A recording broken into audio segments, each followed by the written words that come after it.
Welcome back to the channel today, boys. It's Jake again, and I'm going to be touching on another FIFA 22 video here. And today I'm just going to simply tell you 5 things not to do with EA Play, and I also wanted to discuss a few confirmation dates with you, so let's get into it here.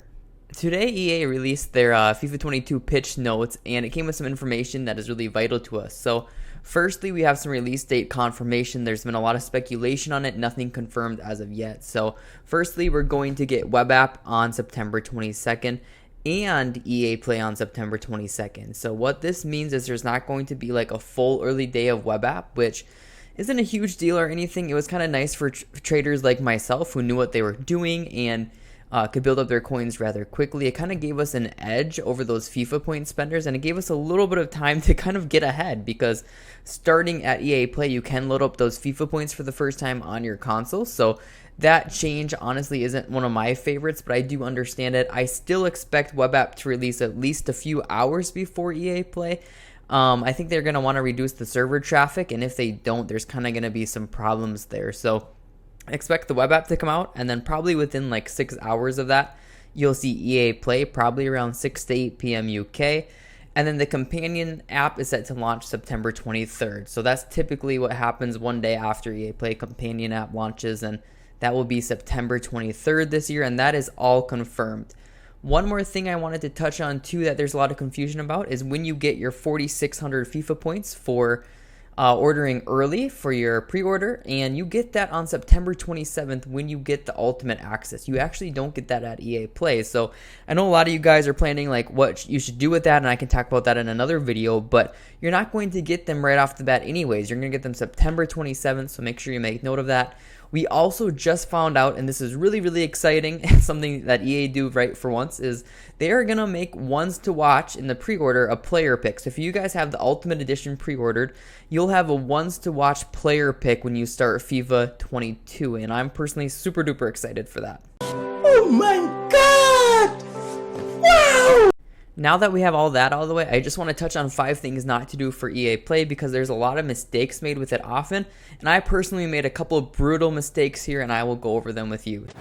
Are you stupid or something? EA Play is essentially going to be 10 hours early this year. Earlier this week, EA actually said it would be 20 hours for next-gen consoles, but they have since come out and said it's going to be 10 hours in total. Whether you have PS4 and PS5 or just PS4, it'll still be 10 hours period. I don't know if EA even know what they're talking about, because they've changed their confirmation now, but as of right now, the latest information is going to be 10 hours for anyone. And within those 10 hours, I would really focus on doing what you can't do on web app, right? Because they're going to release at about the same time. So as you guys see, I have my web app screen up right here, and I'm on my SBC starter page. To start FIFA 22, you'll essentially pick your starter nation. Again, I'll kind of go over a little bit of a web app guide. That's not really what this video is for, but you can pick your starter nation and then go right into SBCs. SBCs function the exact same way essentially on web app or console, so I highly recommend doing your SBCs on web app. The only SBCs I would really focus on doing are the advanced like hybrid leagues, hybrid nations, league and nation hybrid, just because you do need loyalty on some of those cards, and that's just 10 games exiting and entering and exiting, so it really won't take long there, but it's worthwhile doing these SBCs. You'll usually get a pretty good return on them, so that is something worthwhile in your 10 hours of play. This one you guys might think is really funny and might not need to be said, but guess what? It does, because there are some people who do it, and I hate to say this, but I am one of them. An idiot. Do not, no matter what you do, do not have FIFA up and leave your TV or console on. Don't even think you're off the page. Don't even leave anything to chance. I think it was FIFA 20. I don't know if it was FIFA 21, but I was coming home and my wife and I were at a restaurant. I came home and I was so excited to play FIFA because EA Play was just launching, and I turned on my console and I kind of left it on to download or something, and I was on just like the main menu, not even foot, and next thing you know, I lost literally like 9.5 out of my 10 hours. An idiot.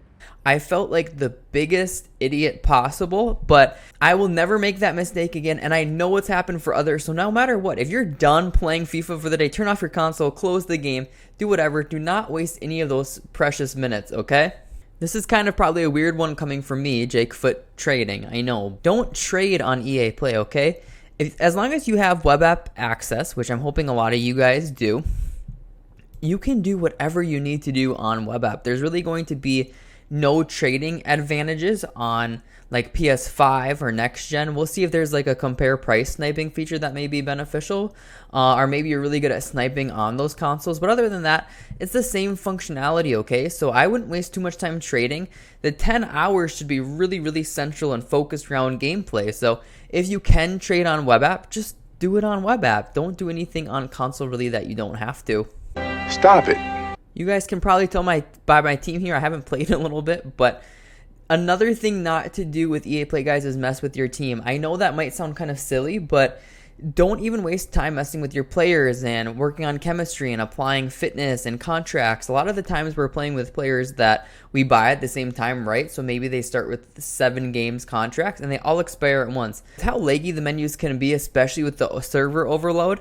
Even doing fitness and contracts on console isn't super necessary. So if you know your cards are running out and can do them all like on your phone or web app, go for it. I wouldn't spend a lot of time making teams, messing with chemistry, things like that, because it really does add up. And keep in mind, every like 10 to 15 minutes, closer to I guess 15 minutes, is one game, right? And we need those games to be attributed to rivals and squad battle rewards. So don't waste any time on this kind of stuff either, okay? Lastly, and probably the hardest for people, is simply don't open packs either. Don't touch it! All right.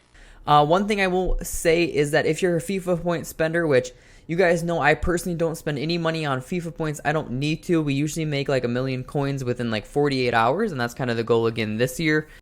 Tell them to bring me my money. And I'll take you along the way with me, okay? I consider myself one of the best early game traders. I want to show you what I'm doing. But if you are spending money on FIFA points, which is totally okay, just load up the FIFA points on EA Play, because you do have to do it on a console, and then pull off of the console and open them on web app. I know it's going to be tempting for the flair and like the walkouts and the animations to do it on console, but trust me, if you're spending a decent chunk of FIFA points, you are going to end up eating a lot of your time up that way. Again, keep in mind the servers tend to be really laggy. It will be a lot of time wasted doing that, so I would personally hold off if you can. Alright guys, we covered some really important release dates here for you today, and we covered 5 things not to do on EA Play. I hope that helps some of you guys. I know I've made those mistakes in the past, and it has literally cost me thousands, if not hundreds of thousands of coins on wasting my hours. So anything you can do to conserve time and get those hours in for gameplay, do it and earn as much as you possibly can.